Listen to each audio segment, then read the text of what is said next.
Toledo, 8 de maio de 589. A basílica nunca esteve tão cheia. 72 bispos ocupam os bancos. Nobres visigodos de barba longa e espadas na cintura enchem os corredores. O povo se aperta nas portas, esticando o pescoço para ver. O ar cheira a incenso e suor. Ninguém ousa falar alto. Todos sabem. O que acontecer hoje mudará a Espanha para sempre. No centro da multidão, um homem de 55 anos respira fundo. Cabelos brancos, costas curvadas, mãos trêmulas. Veste roupas simples de bispo, mas seus olhos brilham, porque ele sabe. Ele esteve lá quando tudo começou, ele pagou o preço. Ele foi exilado, perseguido, chamado de traidor. E agora está aqui. As portas se abrem. O rei entra, Recaredo. 30 e poucos anos, porte de guerreiro, coroa de ouro na cabeça, filho de um rei ariano, neto de reis arianos, bisneto de conquistadores que trouxeram para a Espanha uma fé diferente, uma crença que dizia que Cristo não era plenamente Deus. O silêncio fica ainda mais pesado. Recaredo caminha devagar entre os bispos, e então faz algo que nenhum rei visigodo jamais fez. Ele não sobe ao trono elevado. Ele se senta entre os bispos, como igual, como aprendiz. Um notário se levanta, desenrola um pergaminho, começa a ler. A voz ecoa pelas paredes de pedra. Eu, Recaredo, rei dos godos e dos suevos. O bispo de cabelos brancos fecha os olhos. Lágrimas escorrem. Condeno publicamente a heresia de Ário. Há 10 anos ele estava fugindo numa embarcação. Há 5 anos estava exilado a 1000 milhas daqui. Há 3 anos voltou para encontrar cinzas. E confesso que Cristo é Deus verdadeiro, da mesma substância que o Pai. Um bispo ariano se levanta, depois outro, depois mais 3, depois 10, 20, 30, um por um, renunciam à antiga crença, pedem perdão, abraçam a verdade. A multidão explode em aclamações. Glória a Deus, glória ao Rei, glória a Cristo. O rei chora, os bispos choram, o povo canta, e o bispo de cabelos brancos permanece sentado, mãos juntas, rosto molhado. Porque ele viu o impossível. Um príncipe que perdeu tudo por Cristo, um rei que matou o próprio filho e morreu arrependido, um reino inteiro mudando de fé num único dia. Alguém o chama. É hora de falar. Ele se levanta, as juntas doem, mas não importa. Caminha até o púlpito. Olha para a multidão, para os bispos, para o rei que foi seu aluno. E começa. Triunfo da igreja pela conversão dos godos. Sua voz não é alta, mas todos escutam, porque todos sabem quem ele é. O homem que não desistiu. O bispo que converteu uma nação. Seu nome, Leandro de Sevilha. Mas como um homem chegou até ali? 534. Cartagena, porto movimentado no sul da Espanha, onde o Mediterrâneo bate nas pedras e mercadores gritam em 3 línguas diferentes. Na casa do governador, uma criança chora. É menino. Chamam-no Leandro. O pai, Severiano, governa a cidade com mão firme. Homem de leis, homem de ordem, mas acima de tudo, homem de fé. A mãe, Teodora, reza o dia inteiro. A casa sempre cheira a pão recém-assado e velas de cera. Leandro cresce cercado de irmãos. Ele é o mais velho. Depois vem Fulgêncio, depois Florentina. Anos mais tarde, nascerá Isidoro. Crianças barulhentas, correndo pelos corredores, aprendendo a ler, aprendendo a rezar. Mas Cartagena vive uma tensão silenciosa. Nas ruas, 2 mundos coexistem sem se misturar. De um lado, famílias como a de Leandro, descendentes dos romanos que viviam ali há séculos, católicos que acreditam que Jesus Cristo é plenamente Deus, segunda pessoa da Trindade, igual ao Pai. Do outro lado, os conquistadores, os visigodos, guerreiros louros de olhos claros que vieram do norte há décadas. Eles também se dizem cristãos, mas acreditam diferente. Para eles, Cristo foi criado por Deus. É divino, sim, mas não é Deus da mesma forma que o Pai é Deus. Severiano ensina aos filhos: nunca esqueçam, Cristo é Deus verdadeiro. Não importa o que os reis digam. Leandro tem 10 anos quando vê pela primeira vez soldados visigodos espancarem um homem por rezar em voz alta na praça. Tem 15 quando um padre católico é expulso da cidade. Tem 18 quando percebe que sua família não é bem-vinda no próprio lar, porque Cartagena está mudando. Notícias chegam do leste. O imperador bizantino, governante do que sobrou do antigo Império Romano, quer recuperar a Espanha. Navios de guerra cruzam o mar. Exércitos se preparam. E os reis visigodos desconfiam. Desconfiam de todos que têm sangue romano. De todos que rezam como os bizantinos rezam. De famílias como a de Severiano. Leandro tem 20 anos quando o pai reúne todos numa noite de inverno. Precisamos sair. Agora. Para onde, pai? Sevilha. Antes que seja tarde demais. A mãe abraça os filhos menores. Florentina chora. Fulgêncio, sempre corajoso, aperta os punhos. Isidoro é pequeno demais para entender. Mas Leandro entende. Olha pela janela para Cartagena, a cidade onde nasceu, o porto que conhece de cor, as ruas que correu 1000 vezes. Em 3 dias terão que deixar tudo. Leandro tinha 20 anos quando tudo desmoronou. 554. Madrugada. Carroças carregadas, baús com roupas, alguns livros, um crucifixo de prata que pertenceu ao avô. O resto fica. A casa, os móveis, as memórias. Severiano monta guarda enquanto a família sobe nas carroças. Teodora envolve os menores em mantas. Leandro, já homem, ajuda a amarrar as cordas. Suas mãos tremem. Não de medo, de raiva. Deixar a própria terra porque conquistadores não confiam em você. Fugir porque sua fé incomoda.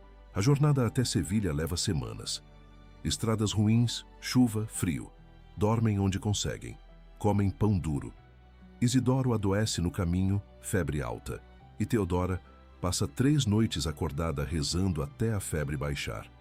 Quando finalmente avistam Sevilha, já não são os mesmos. A cidade os recebe com indiferença. Mais uma família fugindo da guerra. Mais uns refugiados procurando recomeço. Severiano consegue uma casa menor, trabalho menor, vida menor. E então, sem aviso, tudo piora. Primeiro o pai adoece. Tosse que não passa, corpo que enfraquece, cama que vira prisão. Teodora cuida dele dia e noite. Leandro assume responsabilidades. Paga contas, compra remédios, mantém a casa funcionando. Severiano morre numa tarde de outono. Está enterrado antes do pôr do sol. Teodora sobrevive ao marido apenas 8 meses. Coração partido, dizem. Leandro acha que ela morreu de saudade. Saudade de Cartagena, do marido, da vida que tinham. Aos 20 e poucos anos, Leandro é o chefe da família. Fulgêncio tem 15, Florentina 13. Isidoro mal completou 6. Ele poderia procurar trabalho, reconstruir a fortuna do pai, garantir futuro aos irmãos. Faria sentido, é o que todos esperariam. Mas há um chamado que ele não consegue ignorar. Perto de Sevilha, no alto de uma colina, ergue-se um mosteiro beneditino.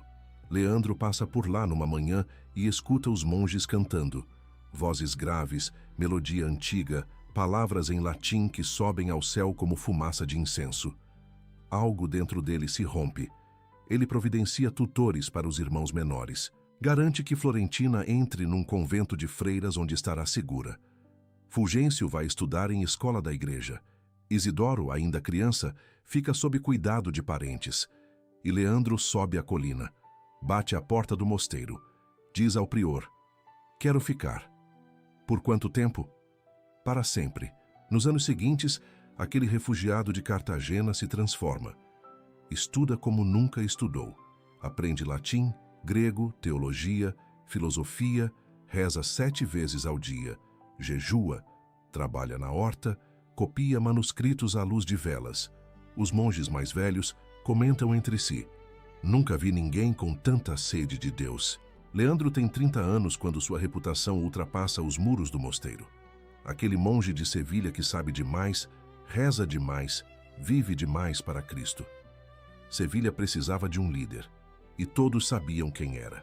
Por volta de 578, o bispo de Sevilha morre de velhice numa manhã de primavera.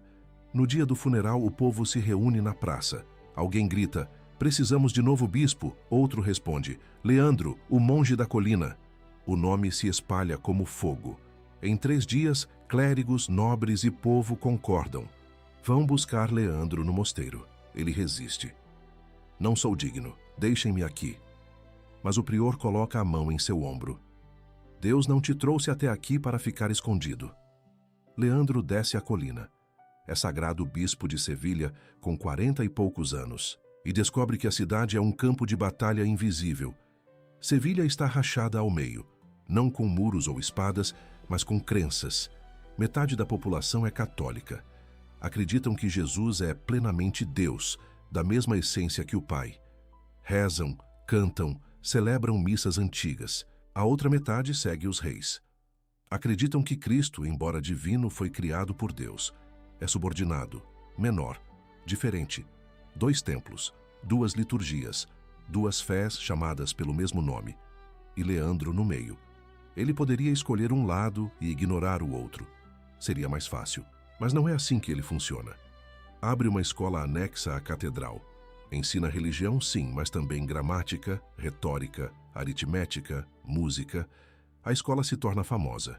Jovens de famílias católicas estudam ali, mas também jovens de famílias arianas. Porque Leandro tem um plano perigoso, lento, quase impossível. Ele vai converter a Espanha, não com espadas, com verdade. Entre os alunos, 2 se destacam, 2 irmãos, filhos do homem mais poderoso da Espanha, Hermenegildo, o mais velho, herdeiro do trono, cabelos escuros, ombros largos, riso fácil, inteligente, curioso, sempre fazendo perguntas. Recaredo, o mais novo, segundo na linha de sucessão. Mais quieto que o irmão, mais observador. Escuta tudo, esquece nada. O pai deles é Leovigildo, rei dos visigodos desde 572. Guerreiro implacável. Unificou a Espanha pela força, expandiu fronteiras, esmagou rebeliões. E é ariano fanático. Leovigildo odeia católicos. Persegue bispos, fecha igrejas, expulsa padres. Quer unificar o reino não só politicamente, mas religiosamente. Todos devem seguir a fé dos reis. E, no entanto, permite que os filhos estudem com Leandro. Por quê? Talvez por política. Talvez porque Sevilha é importante e Leandro é respeitado. Talvez porque subestima o bispo. Erro fatal. Porque na sala de aula, Leandro não ensina apenas aritmética. Ensina sobre Niceia, sobre Constantino, sobre o credo que a igreja inteira confessou 300 anos atrás. Cristo, Deus verdadeiro de Deus verdadeiro. Hermenegildo escuta, absorve, questiona. E aos poucos algo nele muda. Leandro está plantando sementes perigosas. E a semente mais perigosa estava prestes a brotar. 579. Hermenegildo tem 20 e poucos anos. Chegou a hora de casar. Leovigildo negocia aliança com um reino distante. Austrásia, terra dos francos, além dos Pirineus. O acordo. Hermenegildo se casa com Ingunda, filha do rei Sigeberto. A princesa chega a Sevilha numa tarde de verão. 16 anos, olhos firmes, voz suave. E católica convicta. A avó de Hermenegildo, Gosvinta, segunda esposa de Leovigildo, tenta converter a menina. Primeiro com palavras doces, depois com ameaças. Conta-se que um dia Gosvinta agarrou Ingunda pelos cabelos, jogou-a no chão, chutou-a até sangrar, mandou afogá-la numa piscina. Ingunda saiu da água rezando. Hermenegildo vê tudo, vê a coragem da esposa, lembra das aulas com Leandro, lembra das perguntas que nunca conseguiu responder. Se Cristo não é Deus, por que morreria por nós? Se foi criado, como pode nos salvar? Conversas secretas com Leandro, noites em claro, Ingunda rezando ao lado dele. E então, Hermenegildo toma a decisão que mudará tudo. Ele se torna católico. A notícia explode pelo palácio como raio. Leovigildo chama o filho. A conversa dura horas. Gritos atravessam paredes de pedra. Volte atrás ou perca tudo. Não posso negar o que sei ser verdade. Você está traindo sua linhagem. Estou voltando para casa. Leovigildo oferece ouro, terras, promessas. Nada funciona. Hermenegildo não volta atrás. O rei expulsa o filho de Toledo. Vá para Sevilha, governe lá. Mas se continuar com essa loucura, não há mais herança para você. Hermenegildo vai. E em Sevilha, cercado de católicos, ao lado de Ingunda, sob orientação de Leandro, ele faz algo ainda mais radical. Ele se proclama rei. Não rei de toda a Espanha. Rei católico de Sevilha e arredores. Independente do pai. Separado. Rebelde. A Espanha se parte em dois. Você conhece alguém que perdeu tudo por defender sua fé? Hermenegildo perdeu coroa, família, futuro. Ganhou Leandro como pai espiritual. Ganhou uma causa. Ganhou certeza de que Cristo vale mais que impérios. Mas Leovigildo não é homem de perdoar. 580. O rei reúne exércitos, chama nobres leais, prepara guerra, não contra invasores estrangeiros, contra o próprio filho. Pai contra filho. Ariano contra católico. Reino contra reino. Leandro fica ao lado de Hermenegildo. Aconselha, reza, escreve cartas pedindo ajuda a outros reinos católicos. Sabe que os próximos anos serão sangrentos, mas não imagina o quanto. Sangue real estava prestes a ser derramado. 5 anos de guerra. 580 a 585. E Hermenegildo controla Sevilha, Córdoba, cidades do sul. Leovigildo domina Toledo, o norte, o poder militar. A Espanha sangra. Hermenegildo manda emissários ao Império Bizantino. Ajudem-nos. Somos católicos como vocês. Os bizantinos enviam promessas. Poucas tropas, menos ouro. Hermenegildo busca aliança com os suevos, povo do noroeste. O rei Miro promete ajuda. Mas Leovigildo é astuto. Compra traições. Oferece ouro a generais bizantinos para ficarem neutros. Ameaça os suevos com invasão. Um por um, os aliados de Hermenegildo desaparecem. Leandro vê o cerco se fechar. Sabe que se Sevilha cair, será preso. Talvez morto. Hermenegildo insiste que ele fique. Preciso de você aqui. Você precisa que alguém busque ajuda real. Numa noite de 584, Leandro embarca num navio. Destino: Constantinopla, capital do Império Bizantino. Buscar audiência com o imperador. Convencer, trazer exércitos. Mas antes que chegue lá, tudo desmorona. Sevilha cai. Leovigildo entra na cidade com 10.000 soldados. Hermenegildo foge para Córdoba. Resiste mais alguns meses, sem aliados, sem suprimentos, sem esperança. Em 584, Hermenegildo é capturado. Leovigildo não o mata imediatamente, talvez por amor paterno, talvez por calcular que filho vivo pode ser útil. Hermenegildo é levado para Tarragona, jogado numa cela. Meses na prisão. Escuridão, correntes, pão duro. Ingunda e o filho pequeno conseguem fugir para os bizantinos, mas ela morre no caminho. Hermenegildo fica sozinho. 13 de abril de 585, domingo de Páscoa. Um bispo ariano vai até a cela. Oferece comunhão. O rei perdoará se você receber de minhas mãos. Hermenegildo olha para o homem. Você não acredita que Cristo é Deus? Como pode me dar Deus? Aceite e viverá. Não. O bispo sai, relata ao rei. Leovigildo, enfurecido, dá ordem final. Naquela noite, soldados entram na cela. Hermenegildo é decapitado. Tinha 21 anos. A notícia viaja devagar. Semanas até chegar a Constantinopla. Leandro recebe a carta numa tarde de junho. Lê uma vez, 2, 3. As mãos tremem. A carta cai no chão. Hermenegildo morto. Ingunda morta. O filho órfão em terra estranha. Sevilha nas mãos de Leovigildo. A escola fechada. Padres católicos presos. Leandro está sozinho, a 1000 milhas de casa, sem seu príncipe, sem seu povo. E se voltar, será morto também. Ele caminha até a janela do palácio onde está hospedado. Olha para Constantinopla. Cidade dourada, cúpulas brilhando ao sol, mar azul ao longe. Tudo desmoronou. Mas às vezes, Deus esconde presentes nas ruínas. Constantinopla. Cidade de ouro e intrigas. Palácio imperial onde o poder do Oriente se concentra. Leandro vive ali como refugiado. Espera audiências que nunca chegam. Escreve cartas que ninguém responde. O imperador está ocupado com guerras na fronteira. A Espanha é longe. Hermenegildo já morreu. Não há mais causa para defender. Leandro poderia voltar para casa. Mas Leovigildo emitiu ordem. O bispo de Sevilha é traidor. Se pisar na Espanha, será preso. Exílio, solidão, silêncio. Até que conhece Gregório. Gregório é monge romano, enviado como diplomata papal à corte bizantina. Idade parecida com Leandro. Inteligente, piedoso, cansado das intrigas políticas. Preferia estar num mosteiro rezando, mas o Papa o mandou para cá. 2 exilados espirituais. 2 homens de Deus perdidos em Palácio Dourado. A amizade nasce devagar. Conversas após jantares oficiais, caminhadas pelos jardins imperiais, discussões sobre teologia, sobre santos, sobre mistério do sofrimento. Um dia Gregório pergunta: o que sustenta sua fé quando tudo desmorona? Leandro responde: Jó. Jó? Homem que perdeu tudo, filhos mortos, fortuna destruída, corpo coberto de chagas, esposa dizendo, amaldiçoa Deus e morre. Mas Jó não amaldiçoou.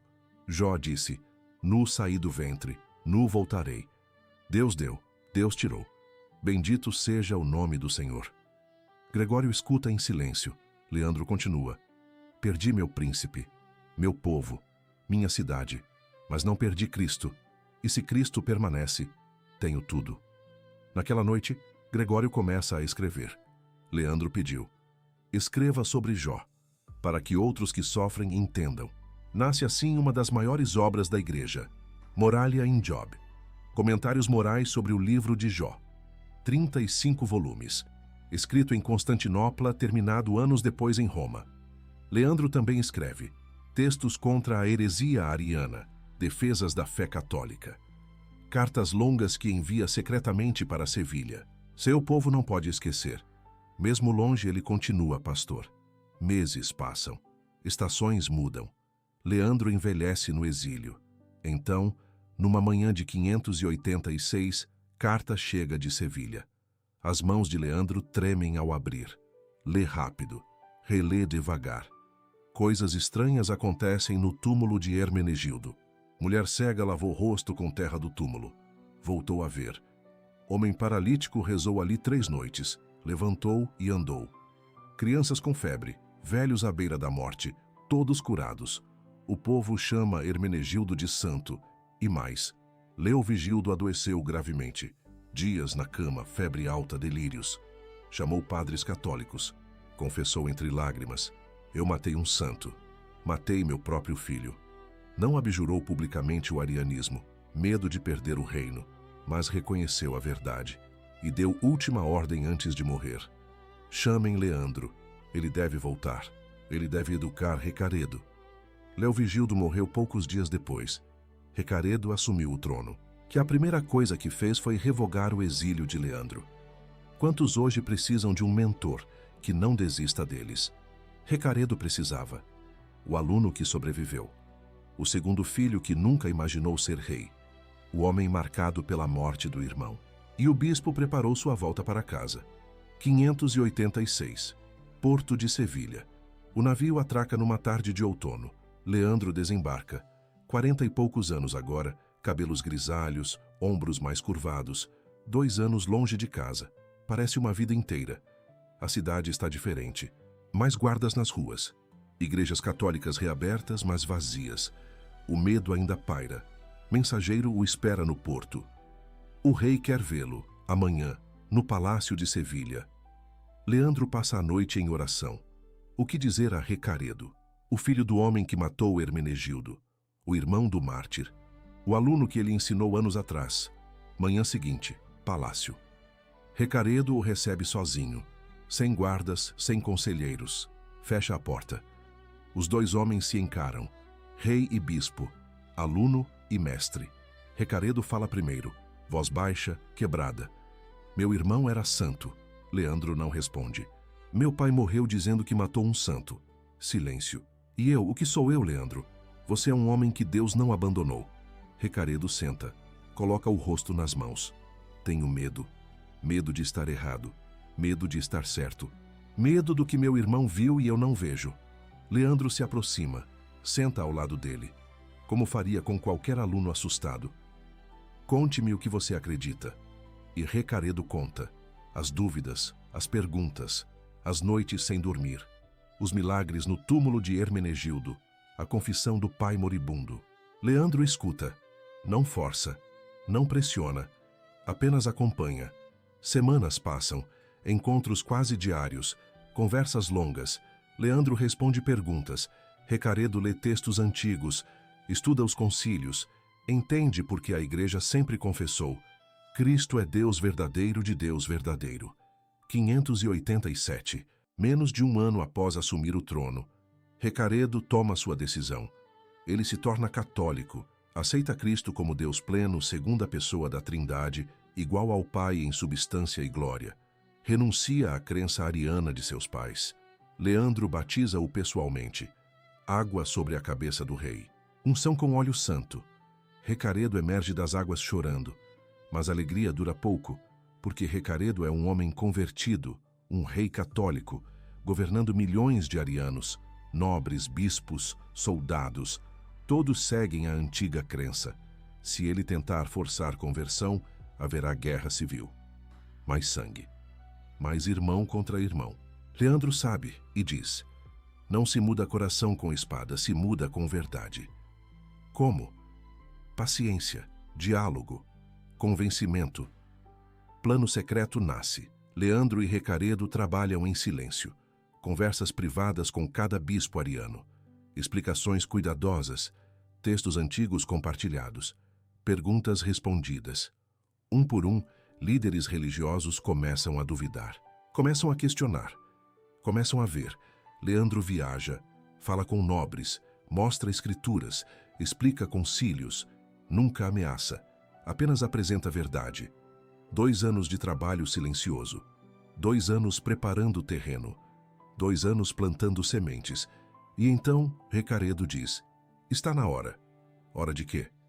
De convocar concílio, reunir todos os bispos, declarar publicamente. Leandro respira fundo. Você tem certeza? Nunca tive tanta certeza de nada. Cartas são enviadas, bispos convocados, data marcada. Até que chegou maio de 589. 8 de maio, 589. Toledo. A cidade acorda diferente. Ruas cheias de bispos vindos de toda a Espanha. 72 ao todo. Alguns viajaram semanas para chegar. Trazem criados, escribas, testemunhas. A basílica foi preparada durante dias. Bancos de madeira para os bispos, galerias para nobres. Povo se aperta nas portas, janelas, qualquer fresta. Leandro chegou 3 dias antes. Organizou tudo com Eutrópio, bispo de Valência, aliado fiel. Verificaram cada detalhe. Ordem dos discursos, textos a serem lidos, momento de cada declaração, porque tudo precisa ser perfeito. Um erro e o reino se parte de novo. Manhã. Sinos tocam. Multidão se aquieta. 72 bispos entram em procissão. Vestes litúrgicas, cruzes, livros sagrados ocupam seus lugares, e então Recaredo entra. Não com pompa imperial, não com coroa reluzente, simples, humilde, e faz o impensável. Em vez de subir ao trono elevado no altar, ele desce, caminha entre os bispos e senta no meio deles, como Constantino fez em Niceia 300 anos atrás. Rei como servo, governante como aprendiz. Silêncio absoluto na basílica. Um notário se levanta, desenrola pergaminho longo. Começa a ler em voz alta. Documento escrito pelo próprio Recaredo. Cada palavra escolhida com cuidado. Eu, Recaredo, rei dos godos e dos suevos, com minha esposa, a rainha Bado, condeno e rejeito a perversa seita de Ário. Bispos arianos se mexem nos bancos. Alguns baixam a cabeça. E confesso com todo o meu coração que Cristo é Deus verdadeiro, da mesma substância que o Pai, luz de luz, Deus de Deus. A voz do notário ecoa pelas paredes de pedra. E assim eu, que pela graça de Deus trago os povos godo e suevo à unidade da Igreja, entrego-os à Santa Igreja Católica. O notário termina. Silêncio. Então, um bispo ariano se levanta, velho, barba branca, mãos trêmulas. Eu renuncio ao erro. Peço perdão. Abraço a verdade. Outro se levanta. Depois mais um. Depois 5, 10, 20, 30. Um por um, bispos que ensinavam a heresia toda a vida se levantam e confessam a fé católica. O povo explode. Não consegue se conter. Glória a Deus, glória ao Rei, glória a Cristo. Nobres gritam. Soldados batem lanças no chão. O barulho sacode a basílica. Recaredo chora, não esconde. Lágrimas escorrem pela barba. Leandro, sentado entre os bispos, fecha os olhos. Corpo inteiro treme. Porque ele viu. O impossível aconteceu. Uma nação inteira mudou de fé num dia. Então chamam seu nome. Leandro, fale! Ele se levanta. Juntas doem, começo de doença que o perseguirá até a morte.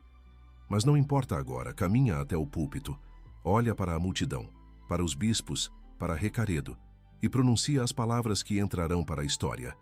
Hoje celebramos o triunfo da Igreja pela conversão dos godos. Hoje o erro foi vencido pela verdade. Hoje Cristo reina na Espanha. Aclamações, cânticos, aleluias. Mas dias de glória não pagam contas. 589 a 600, 11 anos. O concílio terminou num dia. O trabalho real levou uma década, porque converter é fácil, ensinar é difícil. Leandro viaja por toda a Espanha, cidade por cidade, vila por vila. Ensina padres que mal sabem ler. Corrige liturgias celebradas erradas há décadas. Responde 1000 perguntas. Se Cristo é Deus, por que morreu? Se é igual ao Pai, por que rezou? Paciência, sempre paciência. Ele reforma a liturgia espanhola. Adiciona algo crucial, o credo. Agora, todo domingo, em toda a Igreja Católica da Espanha, o povo declara em voz alta: creio em um só Senhor, Jesus Cristo, Filho unigênito de Deus, nascido do Pai antes de todos os séculos, Deus de Deus, luz da luz, Deus verdadeiro de Deus verdadeiro. Palavras que combatem a heresia toda semana. Preside outros concílios. Sevilha, Toledo de novo. Sempre firmando a fé, sempre respondendo dúvidas. Escreve para a irmã Florentina. Ela lidera 40 conventos de freiras agora. Leandro redige regra monástica para elas, como rezar, como viver, como perseverar. Cartas vão e vêm com Gregório. O amigo de Constantinopla agora é Papa em Roma. Papa Gregório Magno. Ambos envelhecem sofrendo. Doença que deforma juntas, incha dedos, torna cada passo uma agonia. Gota. Leandro escreve: a dor é constante. Mal consigo andar. As mãos tremem ao segurar a pena, mas a alegria não me deixa, porque vi Cristo vencer. Gregório responde: também sofro, mas que é o sofrimento perto da glória que nos espera. 599. Mensageiro chega de Roma, traz presente do Papa, pálio, manto litúrgico especial, honra reservada a poucos bispos, reconhecimento pelos 10 anos do grande concílio. Leandro veste o pálio, chora, agradece a Deus, mas o corpo já não aguenta, dores pioram, febre vem e vai, força diminui. 13 de março, ano 600, ou 601, os registros divergem. Leandro morre em Sevilha, 66 anos de vida, 30 como bispo. Isidoro, o irmão caçula, assume a diocese. Aquele menino pequeno demais para entender quando fugiram de Cartagena, agora é bispo. Será doutor da igreja. Mas essa é outra história. Corpo de Leandro é sepultado em Sevilha. Séculos depois, quando construírem a grande catedral, seus restos serão colocados ao lado do rei Santo Fernando. 2 homens que mudaram a Espanha. Legado imediato. Reino Unido, fé firmada, igreja fortalecida. E algo extraordinário. Seus 3 irmãos também se tornaram santos. Isidoro, Fulgêncio, Florentina. 4 santos de uma mesma família. Única na história da igreja. Quando mouros invadirem em 711, encontrarão povo que resiste 700 anos. Reconquista que só termina em 1492. A Espanha católica começou com Leandro, 1585.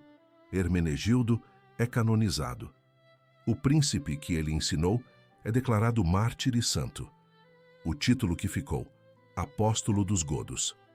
Hoje, quando católicos invocam São Leandro, pedem paciência, perseverança, sabedoria para converter sem espada, porque ele provou: impérios não se vencem com exércitos, se vencem com verdade,